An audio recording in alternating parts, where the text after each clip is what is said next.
Hi, Jim Ziegler, the Alpha Dog, and we've got a tremendous show for you today. Fixed operations. You're leaving $1 million a year on the table, Mr. Dealer. Pay attention. You're leaving $1 million a year on the table. And I've got the surgeons here that can fix that malady. My good friends from Fixed Performance, Rob Gehring and Doug Thompson. Hi, guys. Good afternoon. Good afternoon. We're going to have a tremendous show today. Fixed operations. We've talked about it before. Fixed performance. You say that most dealers are leaving $1 million annually on the table, and you can fix that. Let's talk about that.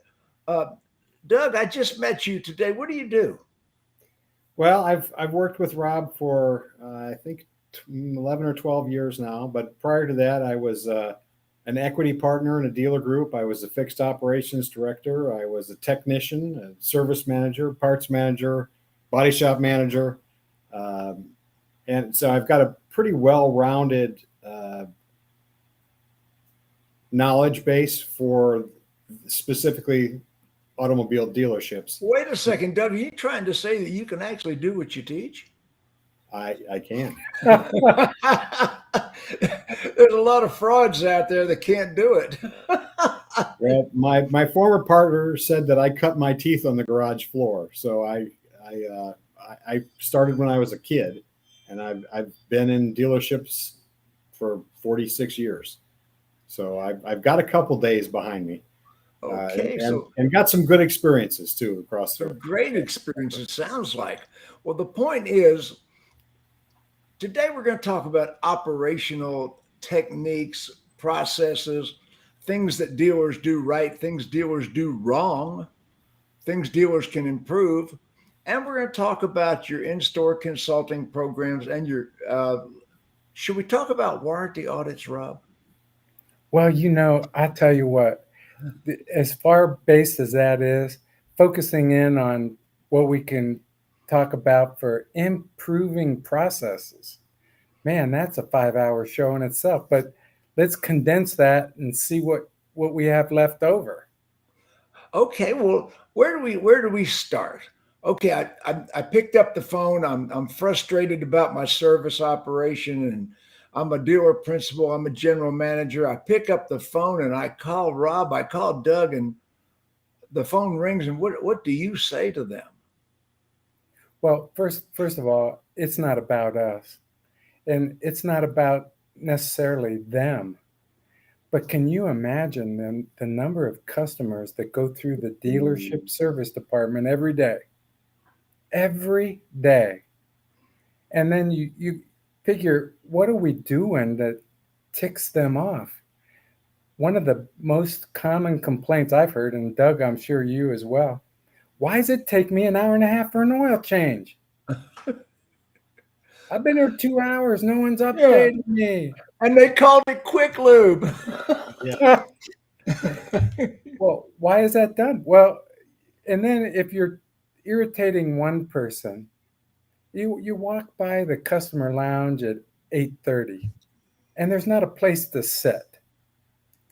Then you walk by it at 3 o'clock in the afternoon, and there's no one in there. Well, guess who's getting irritated the best? Well, tell me. The 8:30 crowd. Why do you have 30 show up at once? So even if your scheduling is wrong, how many customers are you going to lose? Well, I think one of the most important things in fixed operations is that you have to remember that everything counts. There's no magic bullet. There's no silver bullet or magic key. That's one thing that's going to fix everything. That's what Rob and I have talked about in the past. You're not going to get that one big bang that's going to improve your profits. It's a collection of little things. It's a collection of little processes. Am I right? That's absolutely correct. And everything that you do every single day makes a difference. And it can make a positive difference or a negative difference. So you have to always have that in mind. You want to move forward or backward. So Doug, I know you've got a team that you work with. when you personally go into a dealership, what do you do? You show up. It's 7:30 in the morning, and I have a son who's a tech. I understand what goes on in dealerships a little bit from both ends of the wall. So you show up. What do you do? Well, after observing, and even though every dealership is different, a lot of the issues are the same, and it boils down to, in almost every single circumstance, bad communication. So we enhance the communication. We find out what the expectations are, and make sure the person that's what's expected of knows what he's expected to do. Then things like scheduling. We talk to the people that schedule. Have you ever thought about filling the part of the day that is empty first? It's a simple resolution to it. So if you're always out of work at 3:30 to 4 o'clock, why don't we try to put in people at 3:30 to 4 o'clock? The customer might reject the 4:30 appointment, but try to make it. That's right. Well, I'll tell you a story about that. One time I was at a dealership and I told him that. And he came back at me, Jim, and he goes, "There's no way you can get late afternoon appointments." I go, "Well, okay, let me take the next call then." And this person called up, "I'd like to get my car in." And I go, "I'll tell you what, I've got 2 premium appointments left for tomorrow." Premium appointment? What is that? That's where you bring your car in at 3:30. And if we don't get it in for you that day, then we keep it inside overnight, and you're the first one in the morning. And then, how much more does that cost me? How much more does that cost? Oh my gosh. It doesn't cost you anymore. Okay, I'll take that one. It's all about the words you say. It's the things you express and the enthusiasm you put behind it. That makes so much difference. When I was a salesman, we used to sell demos. Remember demos? Every salesman had one. But I didn't sell demos. I sold executive evaluation cars. That's right. We have cars that one of our executives drove for 2 weeks and up to 5,000 miles and evaluated, and we fixed everything that was wrong with it. So the words you say, the premium appointment. Yes. Okay. Premium appointment. And it just, that little sentence created, they wanted it. Now, if you don't offer it, they ask, but to give you the best care, let us schedule in the afternoon.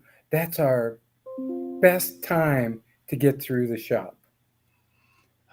One little thing, one little adjustment, fill up the later times in the day first.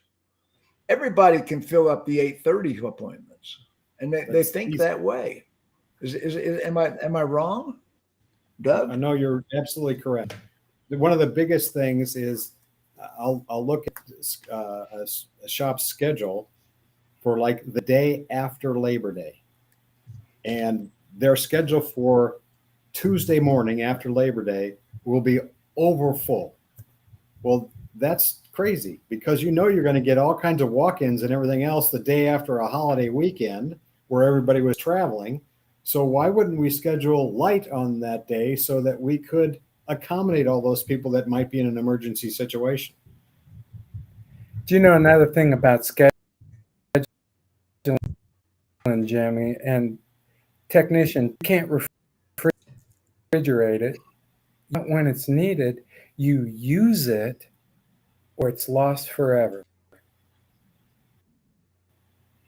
Let me ask you, did I just put the right website up, Rob? Yeah. Is that the correct? Okay. Absolutely. So you either schedule correctly, or you throw away tens of thousands of dollars a week. Tens of thousands. let's talk about operational mistakes. Now, Doug, when you go in a dealership, what is one of the more common things that dealerships are doing that's costing them money, or the manufacturer's costing them money? What do you see? Well, one of the biggest things is, again, with scheduling, and it really starts there. If we can't keep a car in the stall for the technician all day long, then we're giving up revenue. If we create an environment where the techs know that we're going to run out of work at 3:30 in the afternoon, they're going to stop or start slowing down about 3 o'clock. And then we've lost an hour and a half or 2 hours of production from every tech in the shop every day. But if we pack it, especially at the end of the day, so they want to stay there and they know they're going to make their time at the end of the day, we can pick up a huge amount of money from every tech all week long. I've seen service departments send techs home at the end of the day, halfway through the day, 3/4 of the way through the day, because they ran out of work. Well, that's marketing, that's scheduling. Sometimes you're overloaded. And as a technician, I can tell you that one of the most frustrating things was, here, you got to get this done right away. And then 2 hours later, oh, we don't have anything else to do. You can go home now. It doesn't work well with anybody that I know of, but if we can balance and load the shop properly, there's an incredible amount of income that most dealers are leaving on the table because they don't do that properly. Rob, in the pre-show, we talked about the factory tools. Yes. Can you imagine if you're a technician? One time I actually saw a technician throw a repair order down on the advice done for the day and storm out. I'll see you tomorrow. Well, when you talk about technicians and what makes them money, most of them are flat rate. Now, if they're looking for a special tool to finish a job, and it's a warranty time, which is low time anyway, and the tools aren't in order, neat, clean, and not broken for the tool. Do that every day, day in, day out. And people wonder why they have attitudes. Then you look at it from— Was that part of the service that you do? Is that part of what? Is that part of the service you offer? Is organizing the shop? We look at those things and then say it's unacceptable. You have to make it so your techs can make a good living. Your customers get in and out. Then on top of that, Jim, the parts department. Sometimes does a tech have to put a vehicle back together because they don't stock the right parts? Yeah. And liking lost sales has an incredible outcome over the long term with having the right parts at the right time. Okay. Tracking lost sales. Okay. Lost sales because of why? Because we don't have them in stock.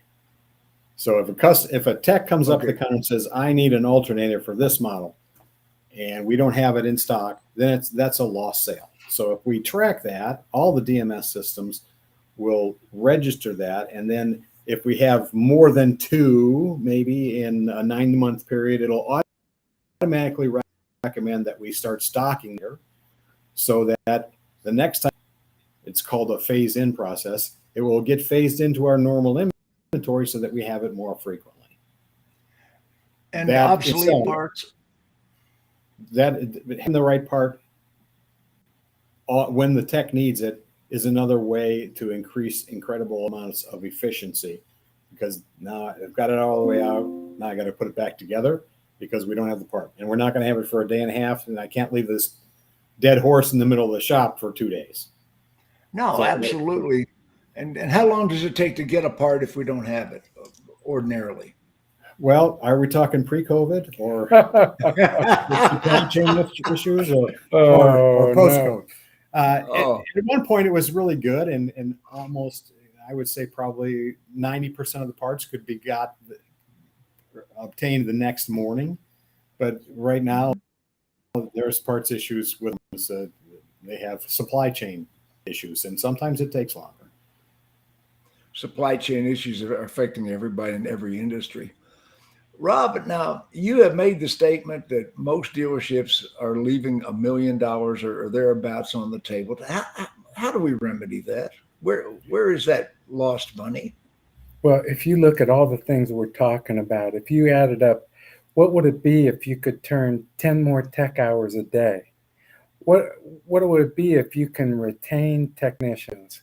What's a If you tech can hour retain- worth? A tech hour is worth $300. $300 in So parts if you and could labor. if you could improve 10 tech hours a day, I am a high school graduate. Don't think I'm a dummy. I mean, yeah, I mean that sounds like three grand Yeah, a day a day. times 200. And that's in a small shop. Yeah. In a big shop, the number sometimes is 25, 30 hours a day in efficiency pickups. Oh, but again, it's everything counts. So it all has to be there. In fixed operations, you fill the 5-gallon bucket a drop at a time. You can't go down to the river and just scoop it in and get 5 gallons of water. You got to make sure that all the drops are going in and the bucket doesn't leak anywhere. And that's the most common thing is we pay attention to this and then we don't pay attention to that. And then all of a sudden we've got a leaky bucket and it's going out as fast as it's coming in. So we got to make sure that all the things that are important are being done and all the processes are being followed to maximize the opportunities for the customers. And when you look at this, Jimmy, it's typically a customer comes in and the advisor doesn't even go to the car. Even if they have a real nice drive-through and the customer comes in and here's what happened. Oh, you're here for that? Well, the advisor is the point of contact, Rob. I mean, and it's not a sales position in their mind in many cases. Well, they're wrong. It is a sales position. It is a sales position. As a matter of fact, everything is a sales position, right? Always. Everything is a sales position. Sales is the oldest profession in the world. It is. So Whatever you were thinking was, they had to sell it first. That's right. That's right.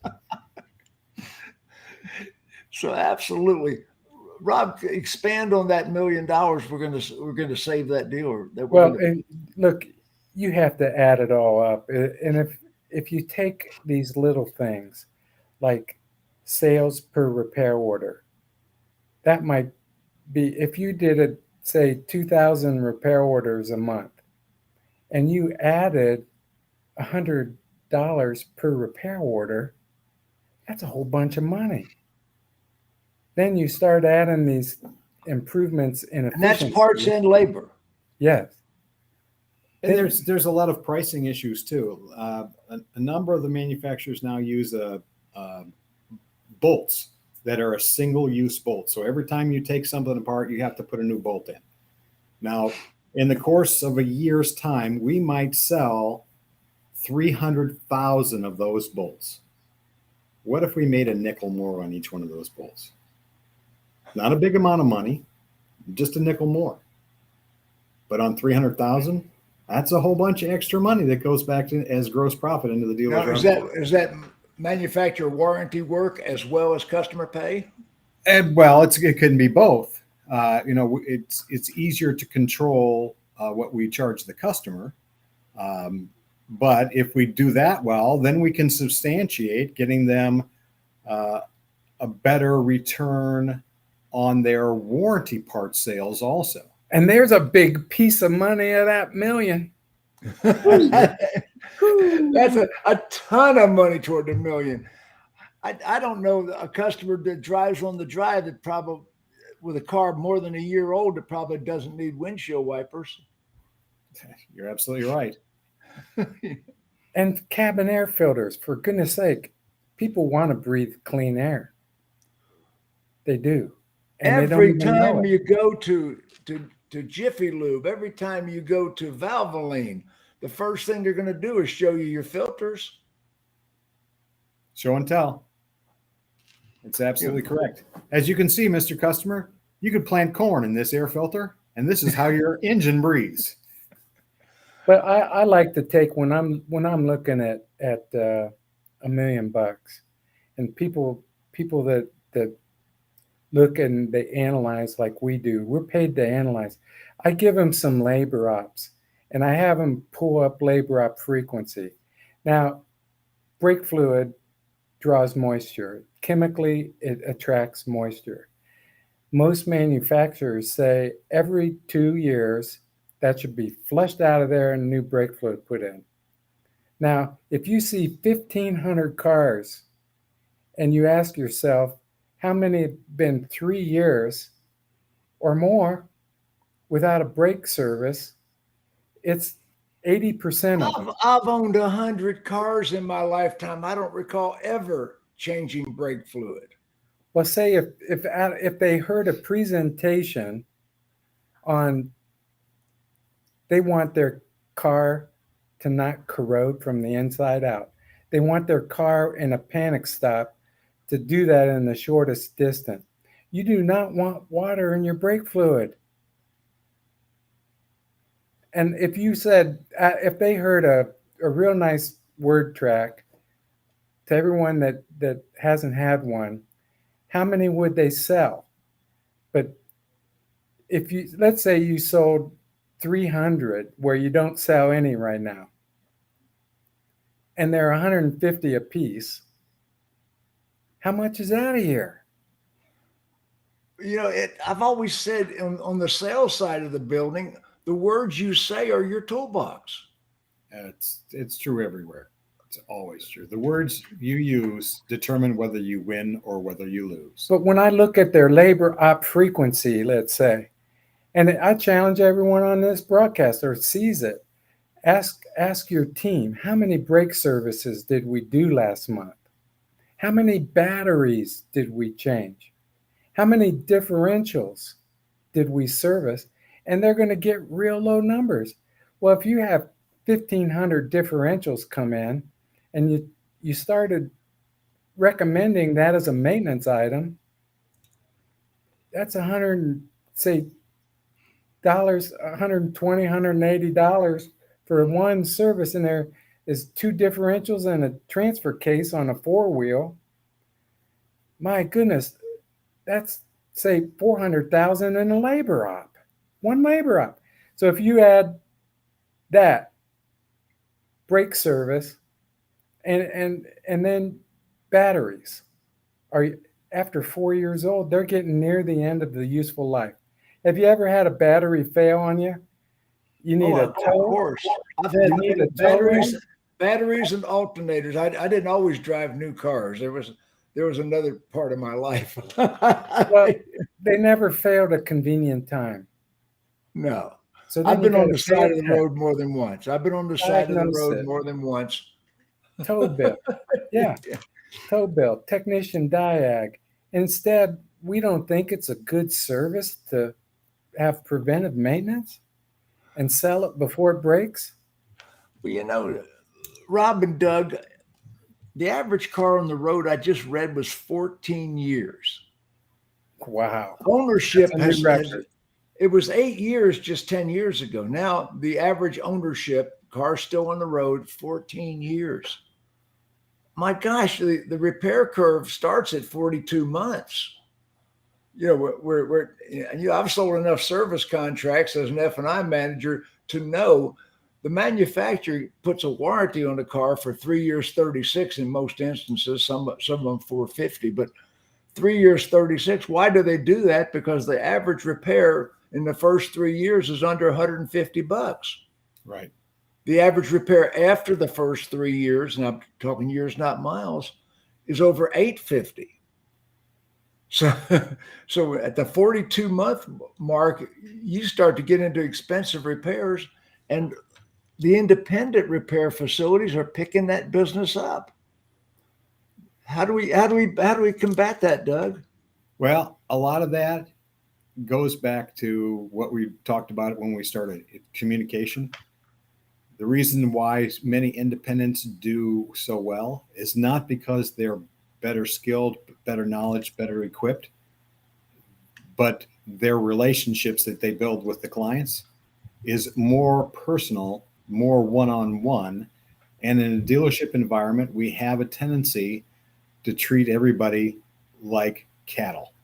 It's just next, next, next, next. We don't take the time that we need to spend with each and every customer because we're worried about not getting everybody through with the lane quick enough. When we load that service department up at 8:30, as Rob said earlier, I can see that the service advisors are trying just everything they can just to run people through and get those ROs written and get on to the next one. That's absolutely correct. And that's part of the problem.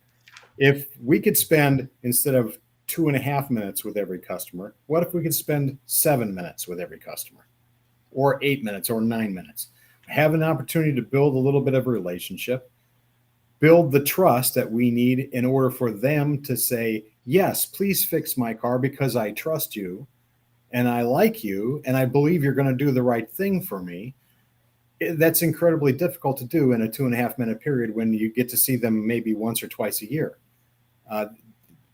Time is everything. And if we don't schedule properly, we're never going to have the opportunity to build the relationships that we need to so that we can do well. You can't personalize it if you're going to be running it in a 2-minute marathon. That's right. Family, occupation, recreation, motivation, the things that endear people to you can't get in those conversations. No. Yeah. How many conversations do you get in the McDonald's drive-through? Those kind of conversations? None. Right. None at all. Boom, boom, boom. Well, our car dealerships can't be operated like a McDonald's drive-through.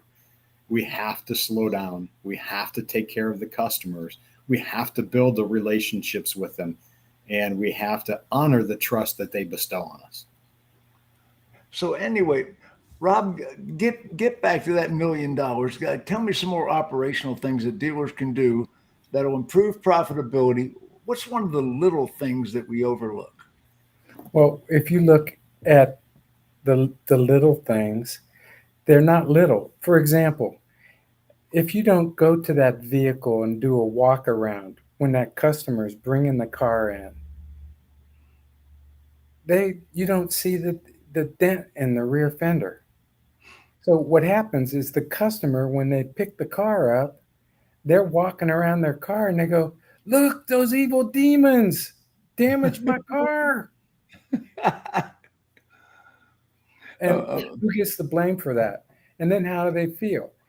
So the dealer has to either call them a liar or fix the car. And I'm telling you, when it's in the sunlight, that doesn't match exactly as to what I had. When we do that walk around, we would have made a note of that ding or that door, or the door ding or the dent. We would have made a note of it. I can't imagine that any service advisor wouldn't walk around the car with the customer. You have to, but you know what happens with that? I figure just roughly for every advisor, if you don't do walk-arounds 2 times a year, someone is per advisor, someone is going to claim you damaged their car. And you never find one of them that are happy. Now, I used to believe, Jim, that they were doing that to get a free dent repair. You know what? When I interviewed them, I've talked with them. No, I asked them specifically for maybe 5 customers, all the same answer. Did our advisor walk around the vehicle with you when you brought it in? No. When did you notice the damage? When I picked it up. They really believe the dealership damaged their car. It's not something. No, it wasn't a matter of fraud. No, they believed it. Yes. Yeah. So anyway, when I do seminars for management, and I'm on the other side of the wall, I'm in the sales department, but a lot of things are both sides. And somebody says, well, I can't get my people to do this, or I can't get my people to do that. In my seminars, there's only one answer.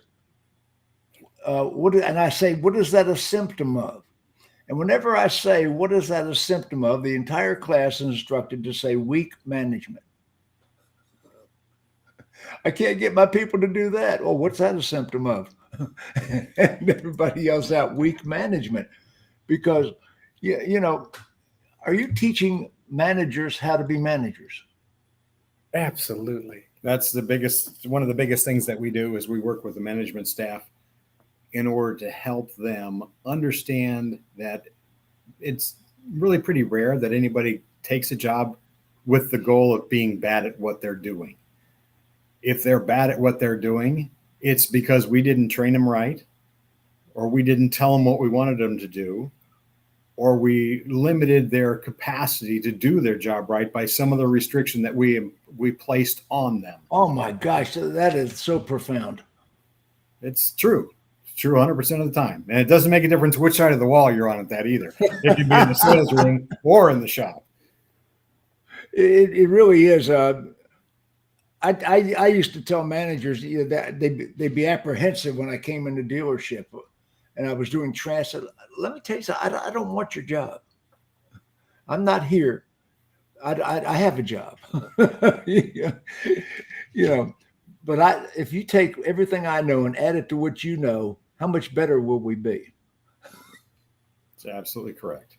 So what else, Rob? What do we? Well, one thing about your seminars, you said you had a standard response, and I have one too, a standard response when someone says I can't do something. I go, well, don't worry about that. You can do that any time you want. You can do whatever you want, just not here. How long you been here? Not counting 5 minutes from now. Oh my gosh. I didn't want to go down that rabbit hole. maybe we should avoid that. Oh golly. So when anyway, you add the warranty audits. We have talked about warranty audits in the past. Let's talk about it right now. Well, Doug, go ahead with that. Well, number one, warranty audits are something that's going to happen to everybody at some point. And it's whether you're a good boy or girl or bad boy or girl, everybody's going to eventually get an audit. So it shouldn't be anything that you're afraid of unless you're not doing what you're supposed to be doing. Now, there again, we go right back to does our staff understand what we expect them to do with repair order documentation? Okay. If they understand completely and thoroughly what they're expected to do, repair order documentation for first order of business. Absolutely. Then if they understand what's expected of them, there's only two things that are going to keep them from doing it. Either they can't or they won't. So if they can't, we have to help them. If they won't, we have to help them, but in a different direction. That is incredibly important. I don't think that anybody wants to be involved in any fraudulent claim activity of any sort. So we're going to assume that the basis for warranty is 100% honest. We want to how much have you ever seen a dealership dinged on a warranty audit? Well, on a warranty audit, the biggest one I remember was it started at close to $250,000, and by the time it was all said and done, it was down to about $12,000. So it was scary at first, but then when everything else was justified. Wait, from 250, and it reduced down to $12,000. What made that happen? Better documentation, better explaining what happened in the story. And once the auditors could see the entirety of what was there, then there was a reduction with now, did you implement that? Was that part of what you do?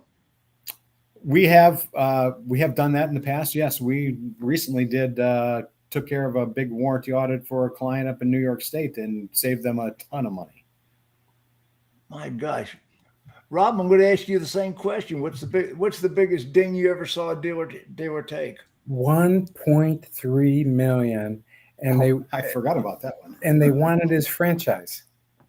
So they wanted the money, and they wanted to cancel his franchise agreement. Manufacturers are gunning to take franchises back right now. Dealers need to tread lightly. I think for me, the fear of an audit says something. But none of the people that I've talked with fear an audit because they're turning in fraudulent information. Do you know why they fear an audit? They don't know what they're going to find that they didn't know was there. That's it. And what I think when we're looking at numbers, we just want the dealer to understand that you don't cheat.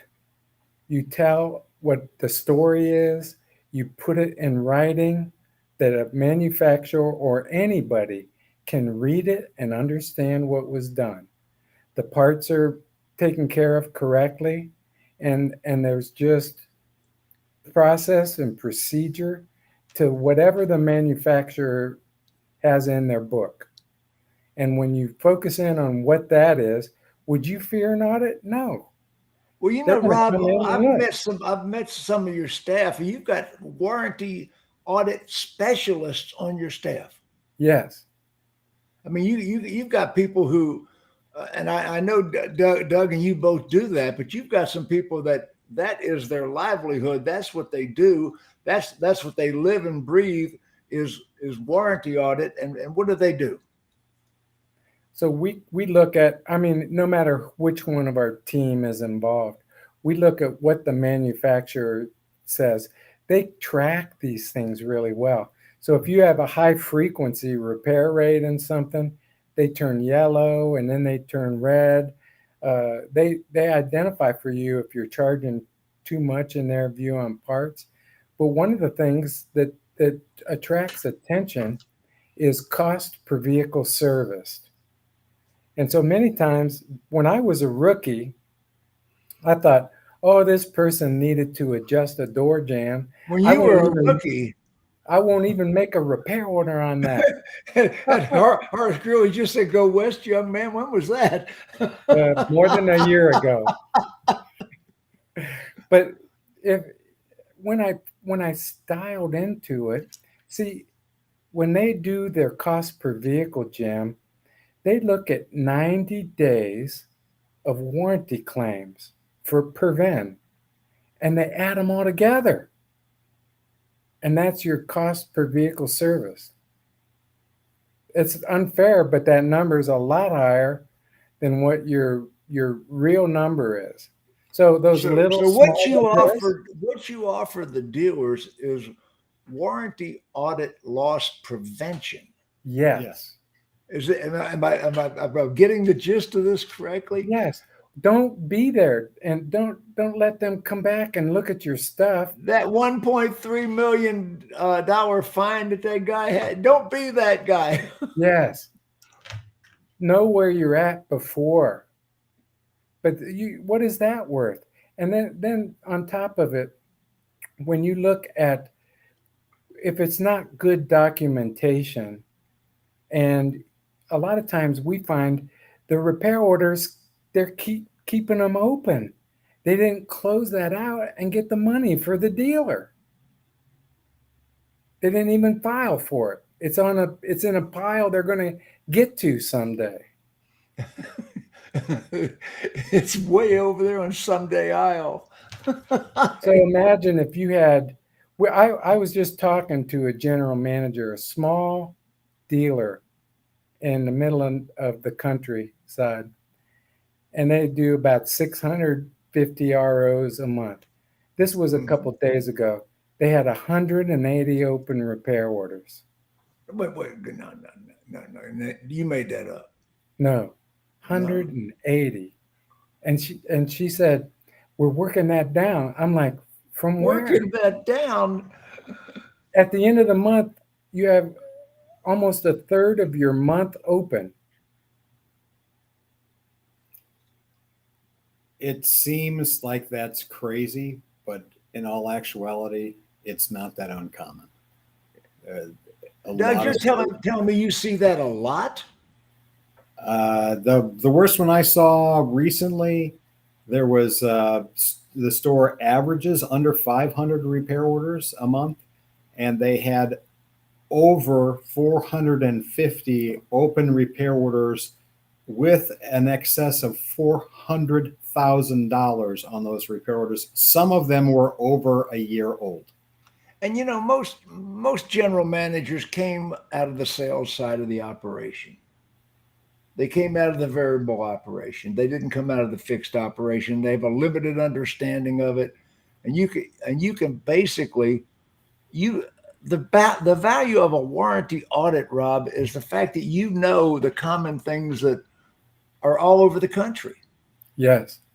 I mean, you know what the manufacturers are looking for. You know, I've been personally in 49 out of 50 states, and I've seen experiential observation, and that's what you are offering is experiential observation. Does that Exactly. make sense? Exactly.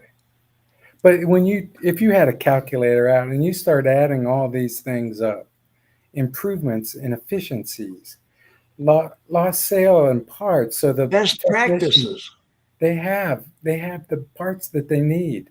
Technicians aren't putting vehicles back together for free because the parts aren't there. And you look at the How special. common is that? That's very common. Doug, is that common?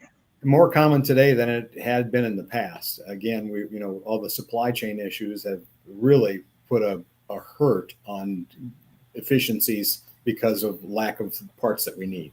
Lots of parts are being back ordered because of manufacturing issues and so on and so forth. So that's not a problem that resides in the dealership. That's a result of outside influences, but it still has an effect on the dealership's profitability. So we have to do everything we can to make sure that we don't fall down in other areas where we can control it, because that's the only thing we can control. We can't control what happens on the outside, whether or not the factory's going to send us a widget for the Wonker machine.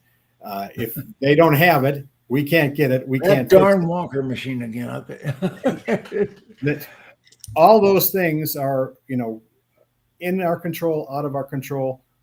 We have to control what we can and do the very best we can, because there's always going to be outside influences that have an effect on the ultimate results of what we can do. And if we do well with the things that we can control, then ultimately we'll end up in a better position. And then gross profit margins. Right now in sales side, Jim, you're seeing people over window sticker. But we see many dealers where we would like their gross profit on labor to be around 74%. We see some at 55 and they don't know any better. And what difference does that make in gross dollars over a period of time? Well, it's just like units and gross on the front end. You're going to sell 100 units and you're going to make $1,500 a copy, or whatever the number is, right? Well, in the service department, we're going to sell 500 hours. Do we want to do $50 an hour, or do we want to do $150 an hour? It's the same thing, just on the different side of the wall. The more the gross per hour sold, the fewer hours you have to sell to retire your debt. Well, Doug, Rob said it a minute ago. They don't know any better. And I did a speech at Digital Dealer here about 3 months ago. I was on the big stage, and I had the entire conference in my audience. It wasn't a breakout. And I said, cover your weaknesses. If I was to buy your dealership today, was my theme, and I would cover my weaknesses. And I said at that point that my weakness would be the fixed operations, and I would hire consultants. I would hire people that, advisors. I would join a 20 group. I would do everything I needed to do to cover my weakness. And there's people watching this broadcast right now. You're not up to speed on what's happening in your service department. Excuse me. I mean, me, I cover my weakness. When I run a dealership, that's why I never was a dealer, because I didn't know fixed operations. So, Rob, expand on that. Well, most people don't know what they don't know. And for me, I like that direction and guidance and coaching. So if you're going to get instruction from somebody, let it be from someone who has your best interest at heart. Cover your weakness. Yes. And so many of the people in today's business world, if I'm looking at dealership environment, over 90% come from sales. Over 90%. Do you agree with that? Oh, absolutely. I said that earlier. The majority come out of the variable operation. They don't come out of the fixed operation. The And majority that has to change. of dealers and top management. That should change. And if it comes down to the nuts and bolts of what is best practice, they generally haven't experienced it. And most of the people we run into, they're so into their day-to-day problems, they don't have the ability to step back and say, what's the best way to do this? They're just going around putting on fires. What we're doing is saying, why have a fire? Do it this way. Spend a little extra more time and attention and don't have the fire. Yeah, what I always tell clients is my ultimate goal for you is to be able to work on your business better instead of in your business better. If you can work on your business better, then you'll have to work in your business less and have fewer problems. So if you work in your business as opposed to working on your business. So anyway, Rob, last time we talked about if I call you up and I want some sort of evaluation of what you can do, what can you do for me? Well, we had a gentleman earlier. I told him, send me your financial statement from service parts. I'm going to look that over and see if it's a good fit. If I see anything out of line in there and that we can do to help you, then get us involved. If I say, wow, I think you've attained perfection, I'll say that. But if I can find ways to So help. if somebody contacts you or your representatives at Fixed Performance and you say, send me your financial statements, you'll analyze it, and you can pretty well tell if I can help you or can't help you. Yes. Well, we can at least identify if there's an area of concern. Then once we get a little bit more detail, then we can nail it down pretty quickly. The statement is the justifier, if you will, and it will provide any questions or answers that we might need to, as Rob said, if they're already perfect, we're not going to help them. We're going to tell them they're already perfect. But so far, we haven't found too many of those. Well, how do we make a service advisor more productive?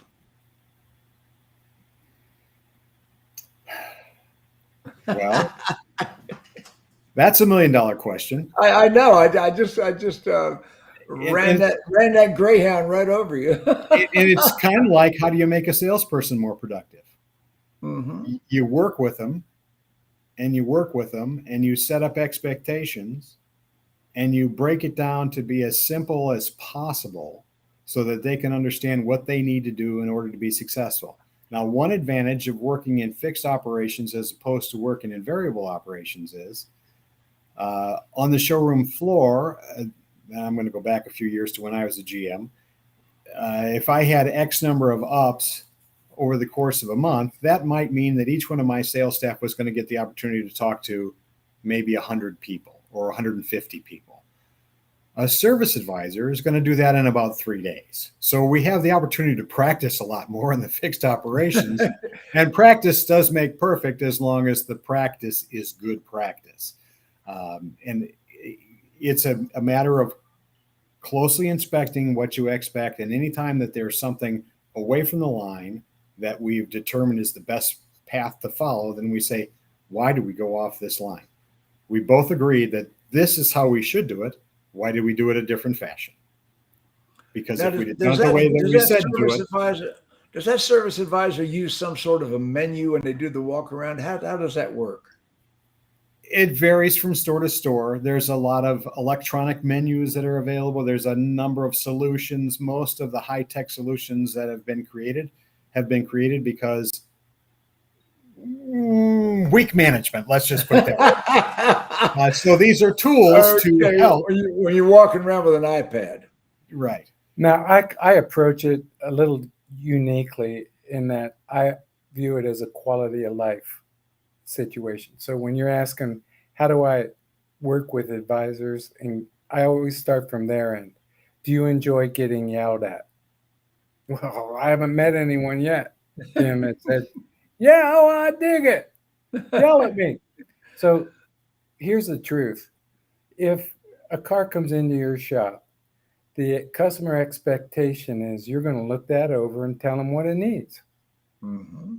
If that car goes back in the road and breaks, and I think a period is about 4 months, within 4 months of that visit, they're upset. They're calling you and going, you low-life scumbag, I had my car in there and this broke or that broke. Now, if it was a declined service, they don't yell. They're not as angry. They're apologetic. Hey, Rob, remember that battery you told me was getting near the end of its useful life? You were I right. should replace it? Yeah, it's getting towed in there, Rob. Would you put that battery in you told me about? Hey, did I decline anything else? You probably declined the alternator. Well, do you want that call or getting yelled at and screamed at because you never recommended it? So I approach it as a quality of life issue for the advisor. If you want to have an improved quality of life, increase your income for your family, have a better customer satisfaction, and get yelled at less, I can teach you how that works. How about communication with the techs in the shop from the service advisor to the back? Oh, that's Doug's favorite topic, actually. Doug, we do involve the techs in our coaching. To my knowledge, we're still the only company that does. And Doug and our company has a seminar at lunch for techs. But go ahead, Doug. Well, one thing that is often overlooked, we have a tendency to look at technicians as just the guys in the back that can do it, work on the cars. They get dirty. Maybe they're not so smart. The reality is most of those guys could probably test out of an engineering degree. They're pretty bright guys. They know math. They know computers. They know hydraulics. They know pneumatics. They know air conditioning. They know all kinds of stuff about everything in the vehicle. And they're computer wizards. They're pretty smart guys. One of the biggest complaints that happens all the time from technician is that the service advisor doesn't listen to me or they won't even try to sell. And that goes back to what Rob was saying about quality of life. If we can get that communication better and get the understanding from the service advisors that the only thing that they're there to sell is time and that it can't be stockpiled, that it can't be accumulated. Once it's gone, it's wasted. You can't sell yesterday's hotel room. That's right. That's absolutely correct. If we can get them to understand that, and the communication lines improve between the two, then we're going to increase efficiencies all the way around.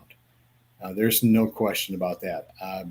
The biggest thing that I've seen over and over and over when we're talking about communications is there's this feeling that we're not going to share information with the technicians. And I'm firmly opposed to that. I want the technicians to know and understand everything that happens in our shop and to understand why it's important.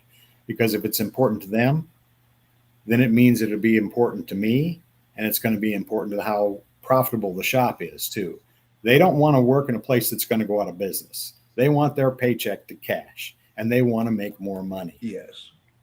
And they're smart enough that we should trust them with as much information as we can possibly share with them. And another thing that happens in that, Jim, so a technician makes recommendations. They take the time to do a good, thorough look over of that vehicle, and they make 5 recommendations. And so often the tech will go to the advisor, whatever process they have, and say, this vehicle needs these things. Oh, that's Bill. He never buys nothing. Button it up. So they don't call an upsell on the later. phone. Yeah. They don't call the consumer and say, look, your car needs this, and this is why. And then the technician says, see if I ever do that again. So the communication, and that's Doug. Doug, that's your hot button, right? It is. It absolutely is. Everything that's good and everything that's bad either comes from good communication or bad communication. And you can, if you dig down as deep as you can get to find any problems or try to resolve any issues, it all comes down to somebody didn't understand what was supposed to be done, or somebody didn't clearly explain what they wanted. Like I said, nobody gets a new job with the goal of being really bad at my new job. Everybody wants to do well. They want to excel. They want to achieve. They want to get better and grow. We have to make sure that we give them all the opportunity. So when you are doing on-site coaching, you're doing on-site training, lunch meetings, you're doing everything it takes. You're analyzing the financial statements. You're looking at the warranty opportunities. What else are we doing, guys? Man, what else have we? What have we not told them? Open ROs. We're looking at open ROs. If their processes are poor and their open ROs are there, warranty processing. How are they dealing with their parts, old inventory that hasn't sold? Man, we find hundreds of thousands just in old inventory that hasn't sold. Well, what are you doing with it? Dusting it? Usually not. They're just collecting dust. Anyway, I'm listening to this and all the opportunities, and Mr. Dealer, Mrs. Dealer, Mrs. General Manager watching this broadcast, give these folks a call. Go to their website. Go to hang on one second. There it is. Go to www.fixperformance.com. Make a phone call. Check them out. And think about the possibility that you could be leaving as much as $1 million a year on the table, that additional profitability. And as Doug and Rob pointed out earlier, it's the small things. It's not any one big thing that's going to make all that profitability happen. What have we not talked about, Rob? Caribbean cruises. I've been on a couple of those. Yeah. We haven't been on but truly our mission is based on one thing. We want to help as many dealerships as possible, because the dealership with the best fixed stops wins in good times and bad times. They win. What do we want to close out with, Doug? Every email that I have says that my goal is to make good things happen for other people. When I first came to work with Rob 10 or 11 or 12 years ago or whatever it was, our philosophies matched. And it was easy for me to come and work with this company and do the things that I enjoy doing the most, which is, it's almost like a drug. I see somebody, young guy that's struggling, and I watch his experience grow and his success levels increase. And that's worth a whole bunch to me. And that's why I enjoy what we do. And I think Rob is exactly the same way. It's fun to watch people grow and to be successful. That's what we enjoy. And, Rob and I and the rest of our team, how big is your team, Doug? What day is it? We're always growing, but we're a small company, and I think we have 7 guys in the field right now. But so it's a boutique. It's a boutique experience. You're going to get highly personalized experience. Absolutely. Okay, well, Rob Gehring and Doug Thompson, Fixed Performance Incorporated. There's the website on the screen. Ladies and gentlemen, make the call. Go to the website, check it out. And Rob, you said something earlier. Maybe Doug said it. You don't know what you don't know. That was Rob. I think Slim Pickens said that to Marlon Brando in One Eyed Jacks. Yeah, I think Slim Pickens said that. You're going to hang in the morning, and what Marlon Brando said it. That's right. Slim Pickens said, you're going to hang in the morning, and Marlon Brando said, you don't know what you don't know. Say goodbye to the audience, guys.